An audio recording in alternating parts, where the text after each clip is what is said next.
Hi there. I'm Frater IAC, coming to you with a new video. This one is on initiation into hermetics, step 2, sensory imagination. And in the last video, we covered visual and auditory imagination. This one, we're going to cover feeling, smell, and taste, otherwise known as kinesthetic, olfactory, and gustatory. Okay. So let's move on. And you've seen this slide before, but it's important. You are more than your body. Your body is a physical vessel that is made out of the elements that carries around your soul, your mind, and your monad, which is the immortal spirit or higher self. So you're a much larger, more multi-dimensional being than most people think, because you're not your body. You're more than your body. And so I kind of wanted to illustrate that using this particular slide. And then here, of course, we have the organs of perception, the physical organs of perception. So kinesthetic, of course, is the skin, but there's more to feeling than just the outer skin of the body. Olfactory is the nose, the smell, sinus cavity, and all that. Gustatory, of course, is your tongue, your taste buds. But for context here, oh, there we go. Oh, I love that. That's so cool. Okay, you've lost me. We can't watch any more of the video. We just have to look at this revolving skull. Isn't that cool? Notice something about this skull. This is the red thing is, part of the corpus callosum, and that is the part of the brain that has all of the vagus nerve and all the cranial nerves. This is the nerve center of your physical consciousness. So, and look how much that looks like a human body. Isn't that interesting? You actually could model some movie character, like remember that old movie RoboCop? Um, this reminds me of the big machine that they made, that couldn't walk down the stairs. So this is pretty interesting. I really love that depiction. But the point of the slide, beyond the revolving skull, which is admittedly really cool, um, you're going to be perceiving these feeling, smell, and taste sensations, not with your physical organs, but with other organs of perception, your brain. Okay, so that's what we're doing here, and I didn't realize it. This is so cool. Anyway, enough of that. Let's move on.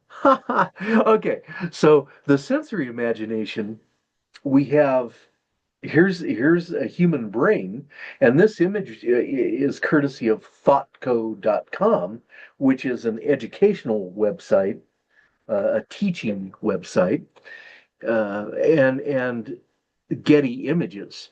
And so when we look at this image, we see the parts of the brain that are responsible for our perception of auditory, visual, gustatory, kinesthetic, and olfactory sensations.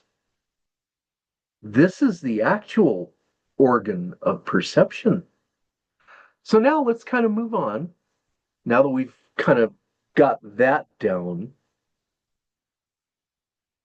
let's talk about the kinesthetic imagination. So here's what Barton says. So let's go through it first, and then I have some thoughts to add. But He says another exercise in the sequence of concentration exercises or sensory imagination exercises is the sentience concentration or feeling concentration. Here, the object is to call into being the feeling of coldness, warmth, heaviness, lightness, hunger, thirst, and tiredness. Hmm, those are all physical sensations. I'm going to do a bit more with you when we start practicing this exercise. But Barton confines himself in these instructions to physical sensations. But guess what? You can also feel an emotion, right? You can also feel a thought. So we're going to explore all of your organs of perception in this just to kind of get the idea that, again, you're a much larger being than your physical body might hint at. Okay? So maintain the feeling, he says, until you succeed in holding on to it for at least 5 minutes without any interruption, either by visual or acoustic sensations triggered by your own imagination. So, what he's saying here is he's teaching you in this initial step, dealing with this sensory imagination.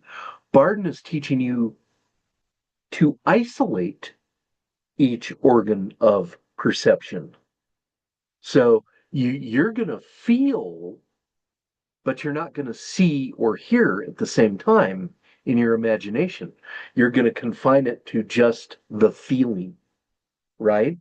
And so once you've reached this level of concentration, of calling forth and maintaining at your discretion any feeling, then this exercise is complete and you can begin with the next exercise. So there we have it, the instructions. So now let's try it. Now, this slide, I want to really walk through this slide kind of carefully because I believe these things to be quite important. Um, First of all, look at the far left of the slide, we have Earth, and I've depicted that as a picture of a bunch of dirt. Okay. Now, the characteristics that Barton has around Earth, because these are the elemental energies, is heavy, peace, silence, and legs. And I'll explain those in a minute. But it's really important to understand these are the elemental energies. This is Barton's way of starting to actually educate you on these elemental energies and how they feel on the ground, how they look, how they feel, how they smell, how they taste, right? And so we're going to go through all that, but right now we're just doing feeling or kinesthetic imagination. But you'll notice that under each element, okay, like under this picture of the dirt, I have heavy, which is the physical sensation of the earth element. But then I have peace, and peace, love, joy, freedom, and enlightenment come, of course, from David Hawkins and his power versus force. Because Hawkins says that these elemental energies taken to the levels of peace, love, joy, freedom, and enlightenment are the highest levels of consciousness or awareness to which a human can aspire in this incarnation, in this material plane, right? So these are feelings, these are emotions. The feeling of peace, the feeling of love, the feeling of joy and absolute freedom, the feeling of enlightenment.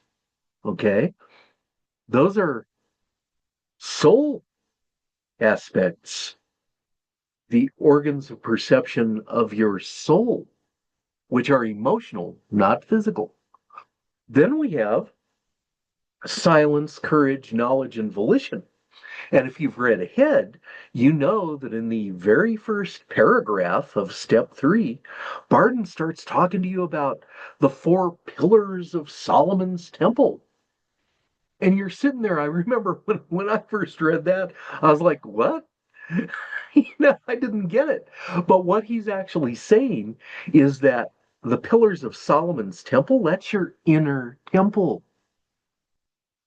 This is once you gain control of these elemental energies within yourself, they become very strong pillars of your inner temple, and then they are crowned by the akasha or vital energy, the God energy. Okay?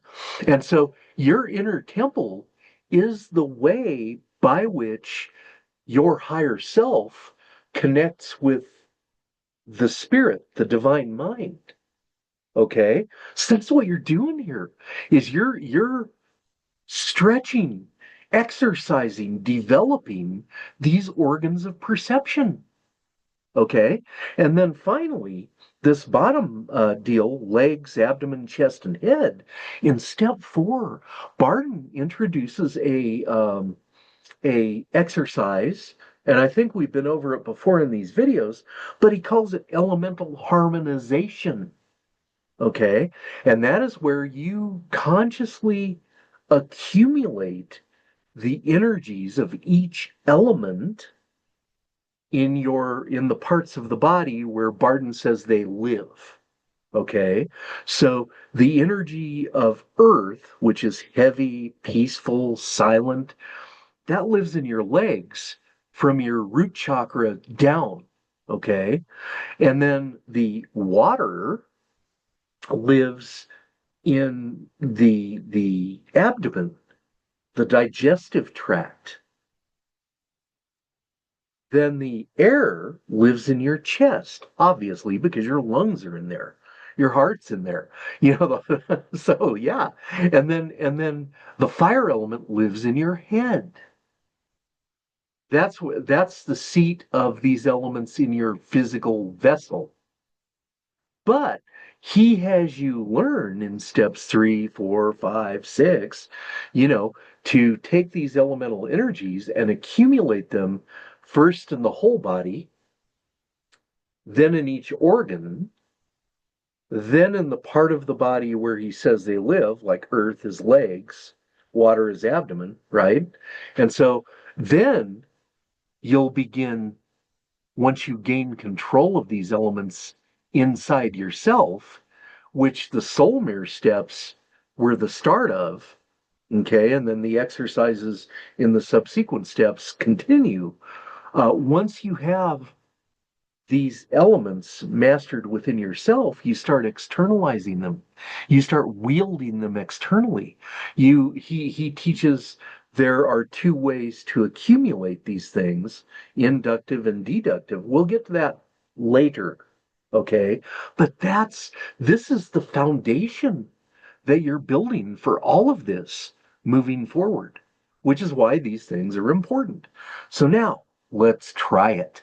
Okay, so we're going to start with Earth, right? So we got the picture of the dirt, but again, you're going to close your physical eyes because what you want is to isolate just the sensation. You're not going to add later. You'll add other senses to it, and you'll do complex sensory imagination, like, for instance, a path working. Okay, and we'll get to that. But right now, Barden wants you to just learn to isolate these perceptions by their elemental energy. That's what we're doing here. So now, what I want you to do, and I'm going to do it right with you. Here, let me call up my stopwatch here on the app. Okay, so now what we're going to do is we're going to take 30 seconds. And what I want you to do is look at this dirt and imagine its weight. Just imagine how heavy a big pile of dirt actually is. All right. And so you're going to feel that in your body because your physical body is also a big pile of dirt. It really is. It's made of the elements. And when the physical body dies with your physical death, it's going to go back to the earth because that's what it's made of, right? And so it'll go back to that element. So what you're going to do is imagine and feel the weight of your body. Feel it becoming heavier and heavier and heavier. Feel that weight. Feel that heaviness. All right. So we're going to do that for 30 seconds. Close your eyes and begin.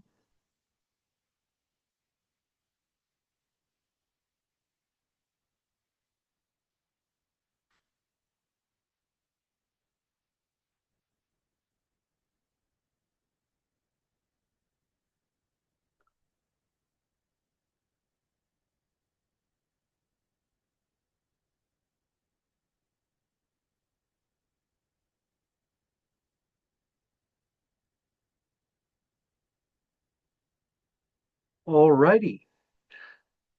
Now, did you feel the heaviness? Did you feel the actual weight of your body? Another way to think about it is imagine your body without your spirit animating it, and it's just dead weight. Feel that weight. So practice this exercise a number of times until you can do it every time for 5 minutes where you're just feeling heaviness, right? That's the law of gravity. Okay. But now in the next exercise, again with the earth element, we're going to look at the soul's perception of the earth elemental energy. That is the feeling of peace. Ah, okay. So now, what I want you to do, and we're going to practice this for another 30 seconds, I want you to think of a time when you felt at peace. Just completely at peace. Nothing was bothering you. You were completely present in the moment, and you just felt a sense of peace. That's what we're going to do. We're going to feel emotionally that sense of peace for 30 seconds. Keep your eyes closed and then begin.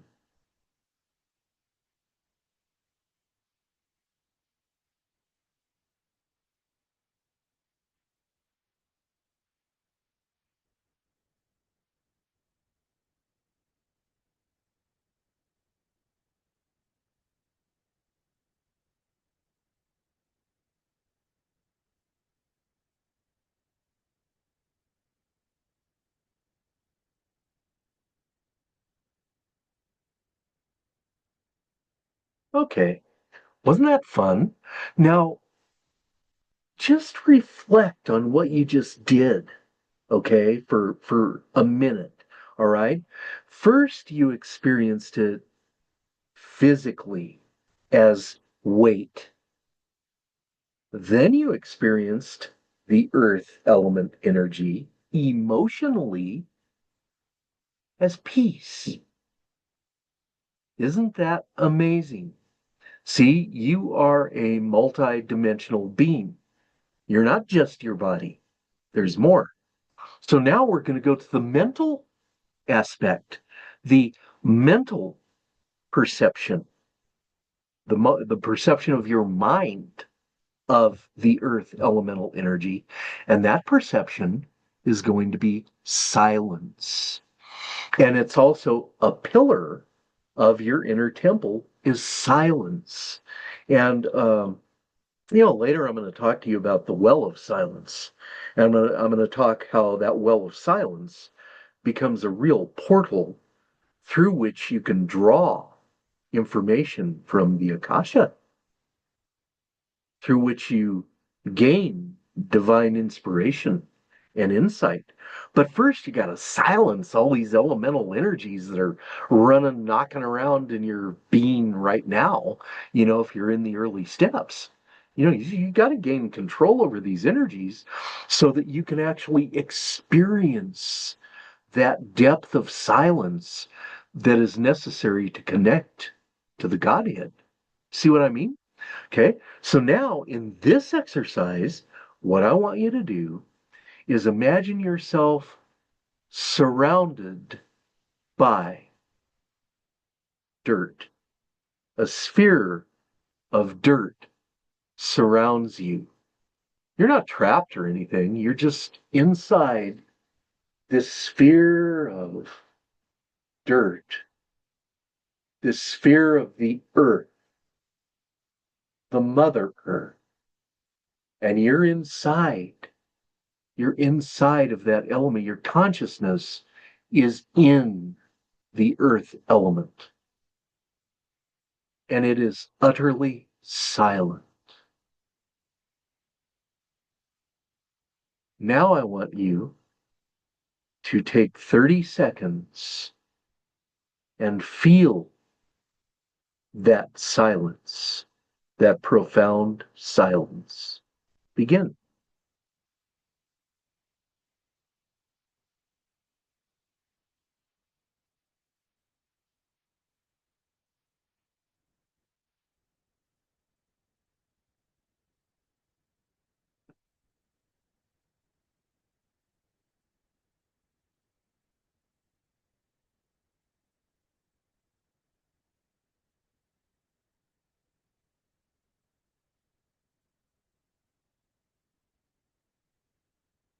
Okay. So now what you've done, excuse me, now what you've done is you have experienced the earth element energies physically, emotionally, and mentally. Ah, okay. So now we're going to change gears a little bit. And as I told you in step 4, Barden introduces this elemental harmonization thing, which is a really quick way to bring yourself back into equilibrium, into inner balance. Because guess what? When you get to the soul mirrors and you start moving out into step 3 and step 4 and step 5, you're still going to get mad sometimes. You're still going to feel resentment sometimes. You're still going to experience humiliation or whatever it is that happens in the course of your daily life. You're going to experience it. Your physical body is going to be in a situation. You're going to have emotional reactions to that situation, mental reactions to that situation. And you got to regain your balance. Because without your balance, you can't embrace your highest potential and fullest power as a human being. You just can't. Okay? So exercise, in this exercise, you're going to contemplate and feel this energy, the heaviness, the peace, the utter silence, and you're going to feel that in your legs from the root chakra down, the coccyx, which is basically the tailbone, the tip of the tailbone down, to the ground. That's where Earth lives. That's the seat of that elemental energy in the physical body. So now, take that energy, that heaviness, that peace, that profound silence. Close your eyes and imagine that energy accumulating in your legs. Let's do that for another 30 seconds. Begin.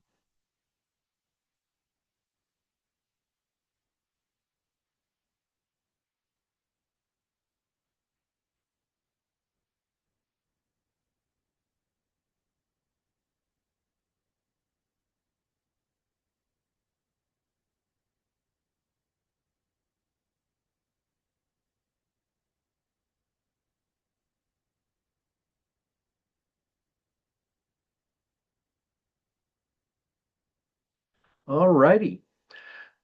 Now, just another hint here. In later steps, you're going to be working with the Akasha. But the Akasha, you're starting in these early steps with vital energy. Because when Barden speaks to you about vital energy in the physical part of lesson 2 or step 2, he talks about vital energy as being a part of the Akasha, and the Akasha is the infinite field. It's the quantum field. It's God. It's the field of pure potentiality. You know, it's everything. You know, like in the Lord's Prayer, as Jesus said it in Aramaic, the first line is Abun Debushmayu, which is Dad, who is everywhere. Everywhere. Did you get that? It's in you. You are it, and it is you.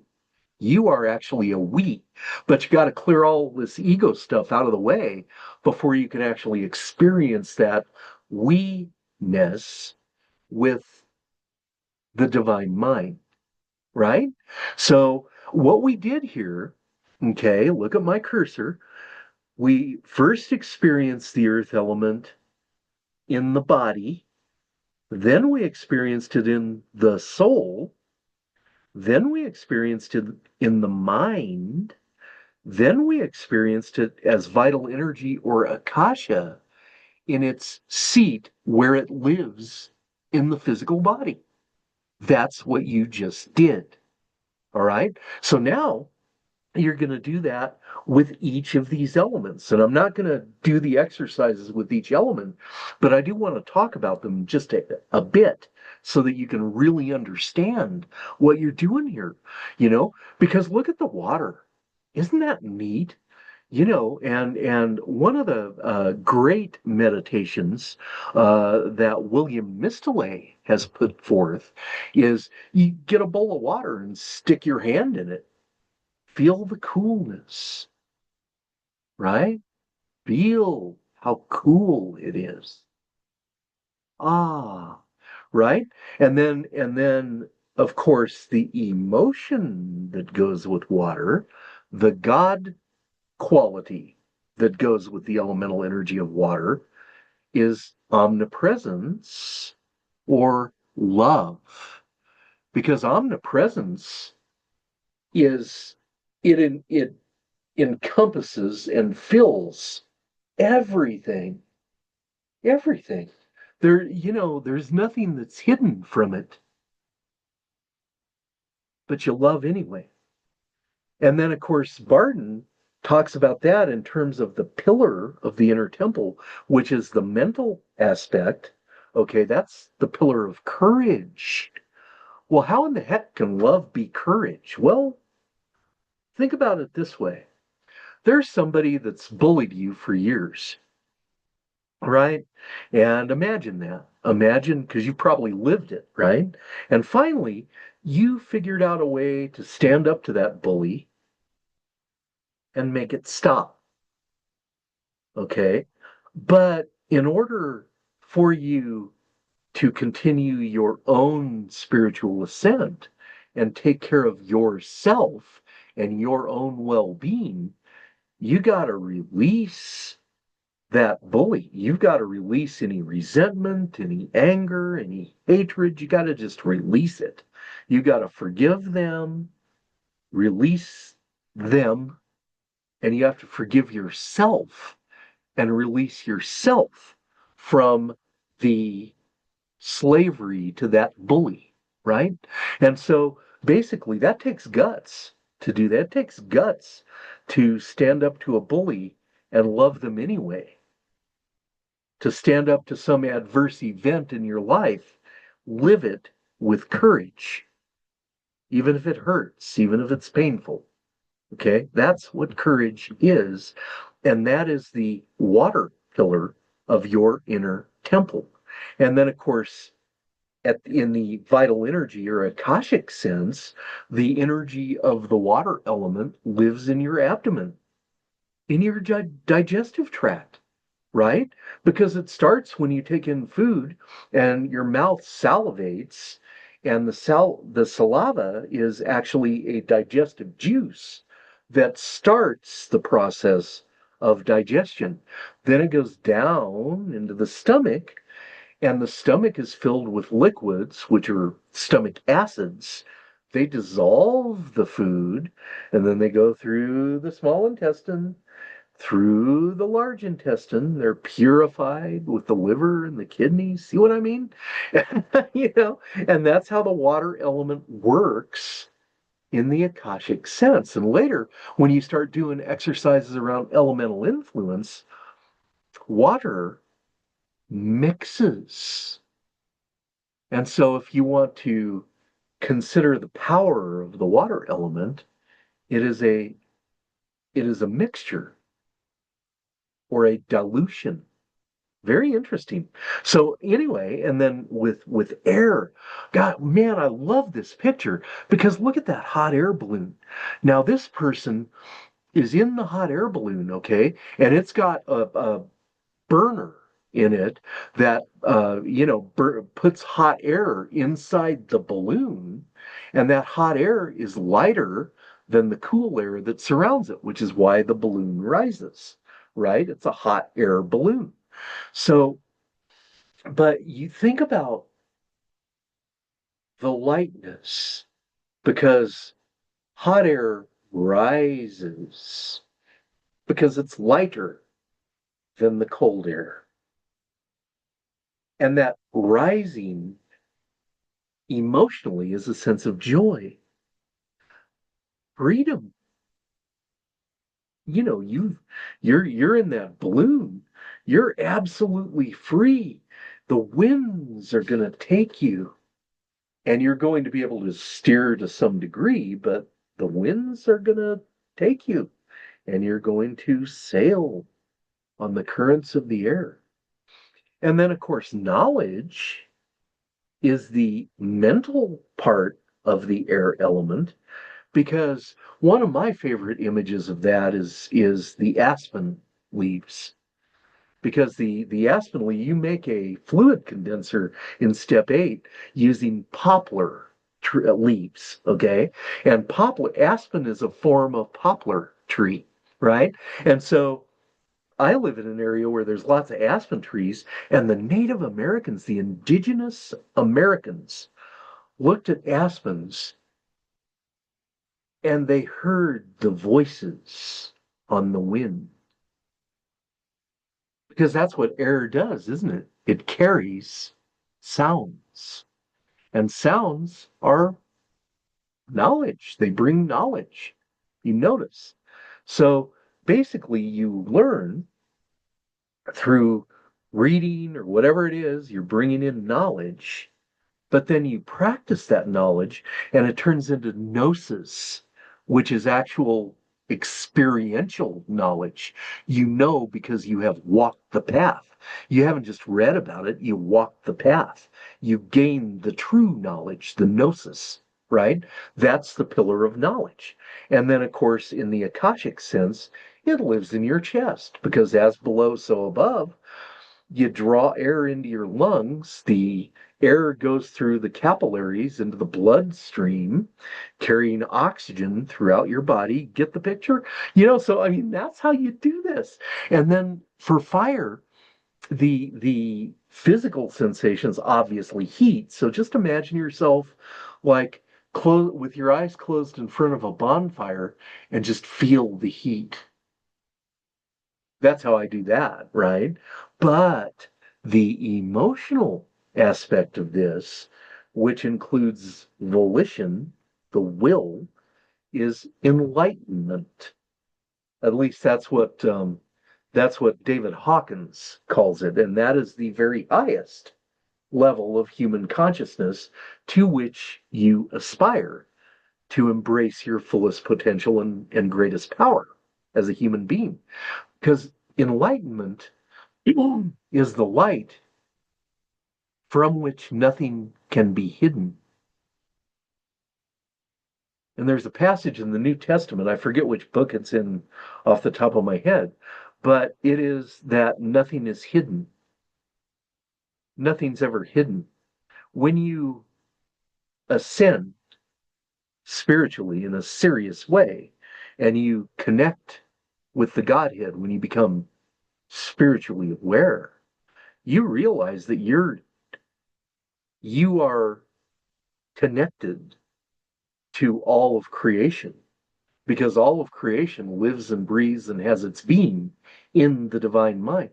Nothing can be hidden from the divine mind. You have nothing to hide. You are an absolutely open book. Boy, is that liberating. You don't have to hide anything, because divine mind already knows. It knows all your faults. It knows everything bad that you've ever done, but you're released from that. Nothing is hidden, and nothing's hidden from you, right? And then volition, of course, is will plus action. And we've talked about that before. Volition isn't just will. You can sit in the armchair, you can sit in your easy chair and will the door to be open, the front door to open all you want. You can sit there until you grow cobwebs, but until you get up from the chair and take action to walk over there and open the door, it ain't going to happen. And so volition is will plus action. You resolve to do it, and then you step forward to do it. You walk the path. And then, of course, that lives in your head in the Akashic sense. Isn't that fun? And I really wanted to go over this stuff in detail because these are your first real foray into the elemental energies, which are felt at the physical, emotional, mental, and Akashic levels. And later on, of course, when you start working with the letters in the Key to the True Kabbalah, this is the first foray into what Barden calls the tetrapolar magnet, or the tetrapolar pronunciation of these letters. So this all ties together, and you're going to use it over and over and over and over. Isn't that neat? So now let's look at the next slide. Look at this. So you can do other feeling exercises, okay? And you should. All right. Have fun with this. Play around with it. You're using the big five to clean out your soul. That requires a sustained effort over an extended period of time. So have fun with this stuff. Imagine a nice fedora, a nice hat, and you're going to take that hat and you're going to put it on your head and imagine how it feels when it's on your head. The roll of the ball of twine. Imagine how twine feels when you hold it, right? Then we have tools. All right, grab that crescent wrench and imagine how that feels in your hand. These are physical feelings. Oh, and now look at the kitten. Um, I one time I had this class of young professionals. I was teaching them helping skills, because like vocational counseling, right? And so what I told them, I did this little soliloquy, and I said, well, think about the purpose of life. Why are you really here? Because think about it. You're born, and if you're lucky, you're born in a loving family. And if you're even luckier, you have access to a decent education. Then you're going to work for like 45 years. right? And then finally your body is going to come down with its, final disease, and it's going to become a shell of its former self, and then you're going to die. You're going to leave this plane. And so, I mean, what keeps you coming back? What keeps you, from ending it right now?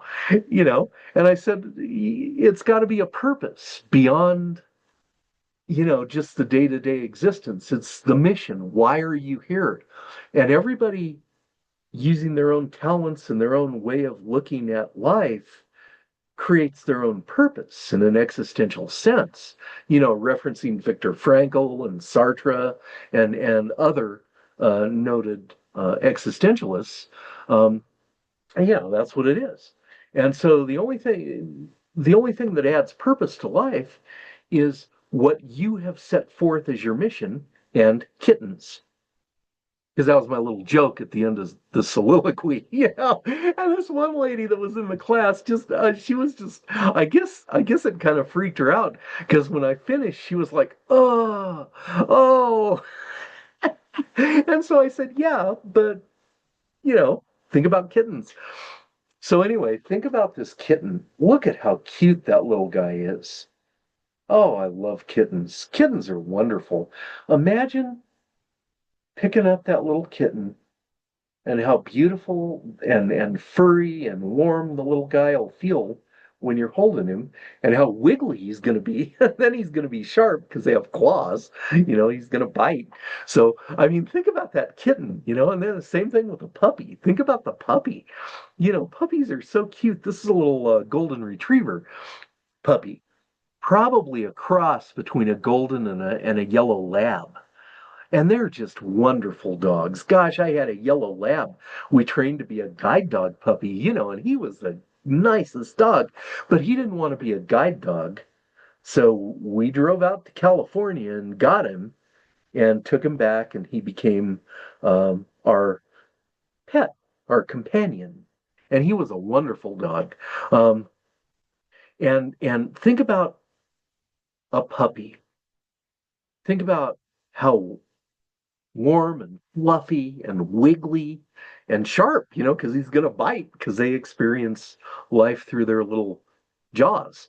So, but think about all these things and feel them. And then this last thing is a wine glass. Think about taking a glass in your hand, lifting it to your lips, and drinking. Feel that entire operation. That's a good feeling exercise because, of course, that's one of the big five, of course, is the charging of food and drink with intent. So this kind of gets you started on that. See, isn't that fun? And see how all this ties together, right? So now, here we go. Let's move on to the sense of smell. And this is a briefer exercise, but let's read what Barton says. He says the next exercise deals with the sense of smell, the olfactory concentration or concentration of the sense of smell. Imagine you smell the fragrance of various flowers like roses, lilacs, violets, the fragrance of certain perfumes. Hold on to this imaginary smell without visualizing the flower. Once you have succeeded with the pleasant fragrances, continue this exercise with things like skunk odor, because you've all smelled skunk, you know, um, and garbage. You could lift the lid of your trash can or go near the dumpster and kind of take a little whiff. Okay, this concentration has to be practiced until you are able to call forth in your imagination any odor, any fragrance at your discretion and keep smelling it for at least 5 minutes, right? So, here we can look at one of the most useful things that I was able to access when I did the olfactory imagination exercises was the smell of fresh bread. I mean, think about walking into a bakery. And to prepare for this exercise, go to a bakery and buy a fresh loaf of bread or buy a donut or something and smell the smell. Just sit there, in the bakery and take in that wonderful smell, and remember. And then when you get home, call that up in your olfactory imagination. Smell that beautiful smell of fresh baked bread. Don't imagine the bread. Don't look at this smiling baker. Just the smell. Oh gosh, that's one of my favorite smells. Freshly baked bread. And then here's a rose. You've smelled a rose, but next time you're at your supermarket or at the store, go to the flower section and smell the rose. Smell the other flowers. Some have a fragrance and some do not. Go out to a tree and pull a leaf off the tree and, crush it in your hand and then smell it. Leaves have a smell, right? Um, One of the favorite smells that I like to imagine when I was doing this exercise is the smell of rain, right? Because think about when you go outside on a cloudy day, you can smell whether it's going to rain or not because you smell water in the air. Because you can smell that, you know. And when it rains, go out right after the rain has stopped and smell that fragrance of the water. And then another great one is a plate of food. I mean, imagine Thanksgiving dinner when you had it. If you're from the United States, we celebrate Thanksgiving. And so Thanksgiving is usually celebrated with a dinner that is cooked with that involves a turkey and stuffing and mashed potatoes and cranberry sauce and green bean casserole. I mean, there's all kinds of stuff people do for Thanksgiving and pumpkin pie.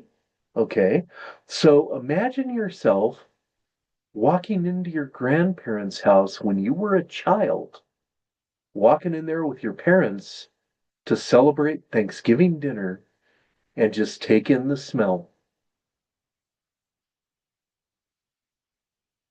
Ah, that's how to do it. So, work on those things until you can call up any smell and smell it, in your mind,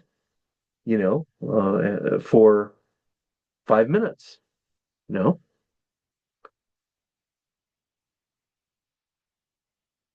And then here we have gustatory, that's the taste. This is the last of the concentration exercises of the senses is that of taste.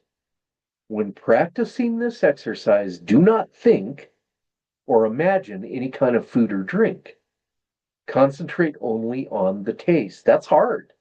You're going to have to, you won't be able to do that right away. Okay. But train yourself to do that. And what's going to happen, and what happened with me in this, well, I'll tell you on the next slide, but concentrate only on the taste. Begin with the most distinct taste sensations like sweet, sour, bitter, and salty. Because your different taste buds, each orchestrate those tastes, within you. So you taste bitter, you taste salty, you taste sour, and so on. Once you've achieved the required proficiency with that, then begin with things like pepper and garlic and caraway and cinnamon and cloves, vanilla, so on. The selection of spices can be left entirely to your discretion. Once the student has succeeded in calling forth each and every taste sensation and is able to maintain that for at least 5 minutes, then this exercise is complete. Ah, and this one's hard. Like I was telling you, you know, like Here's some bacon. I am not a vegan. I am not a vegetarian. I like bacon. Bacon tastes good. You know, I eat meat. I eat vegetables. I try to eat a well-balanced diet, low on the carbs. But you know, here's bacon. And so it is useful unless you're vegan or vegetarian, then you'll smell something else, maybe the eggs, uh, or if you're vegan, maybe you'll smell something else, um, that you have done that is vegan. But imagine a food and how it smells. Don't taste it, or actually don't. Imagine how it tastes. Don't smell it. Imagine how it tastes because you smelled it before. But you're isolating you, and what's going to happen when you imagine it, the like if you're using bacon and you're going to see the image of the bacon fresh out of the frying pan or the oven. I like to bake my bacon because it's less sloppy. Um, but imagine it when it comes out of the oven and it's done, you know, and you're going to see the image of the bacon. You're going to smell the beautiful smell of the bacon. But you're going to, and then you're going to imagine taking a bite of it and the taste of it. Now peel away the sight of it, peel away the smell of it, and just focus on the taste. Focus on the texture, on the tang of the bacon, depending on what it's been smoked with. You know, that's beautiful, You're imagining a taste. And I like food and I like things like I don't drink, I'm a teetotal, but I have in the past drank wine. And so I can imagine the taste of wine. I can imagine the taste of a uh, orange soda. I can imagine the taste of milk, whatever it is, imagine the taste of those foods. Barton has you do it with sweet, sour, and salty and so on, bitter. But I like to do that with foods too. But you can take it a step further. So imagine the taste of coffee.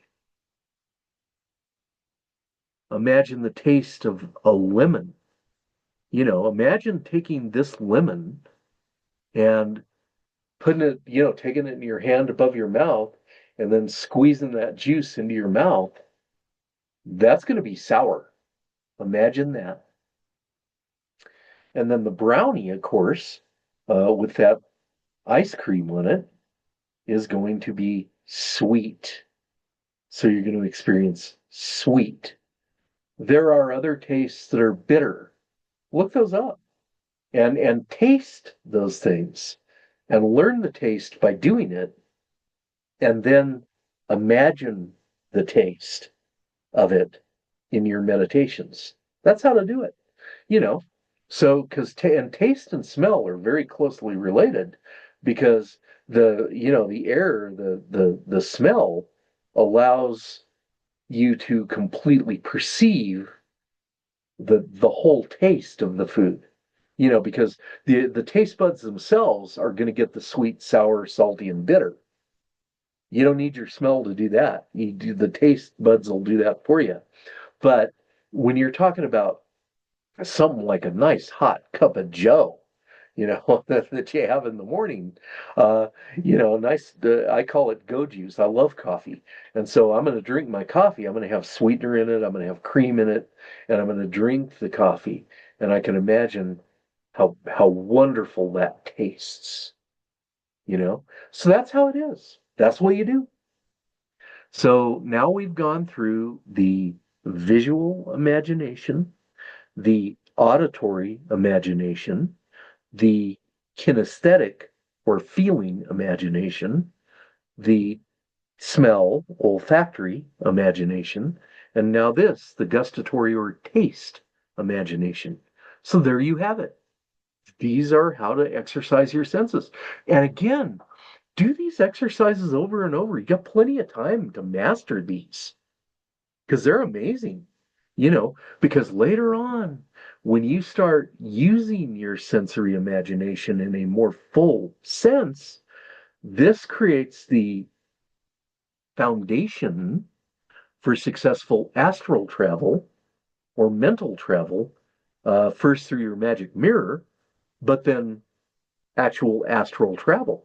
So, I mean, you're going to have these senses. This creates, because remember, when you create something, you think it's an idea, then you infuse that idea with thought, then you infuse that thought with feeling, and then you think about what it's like physically. That's a tetrapolar pronunciation or a tetrapolar awareness of those stimuli, right? Hopefully that made sense to you. Because in the next video, I want to cover pore breathing and vital energy. And I also want to share with you some very useful breathing techniques that I was taught by a shaman that I worked with. So, that's what the next video is going to do. But for now, until then, be blessed.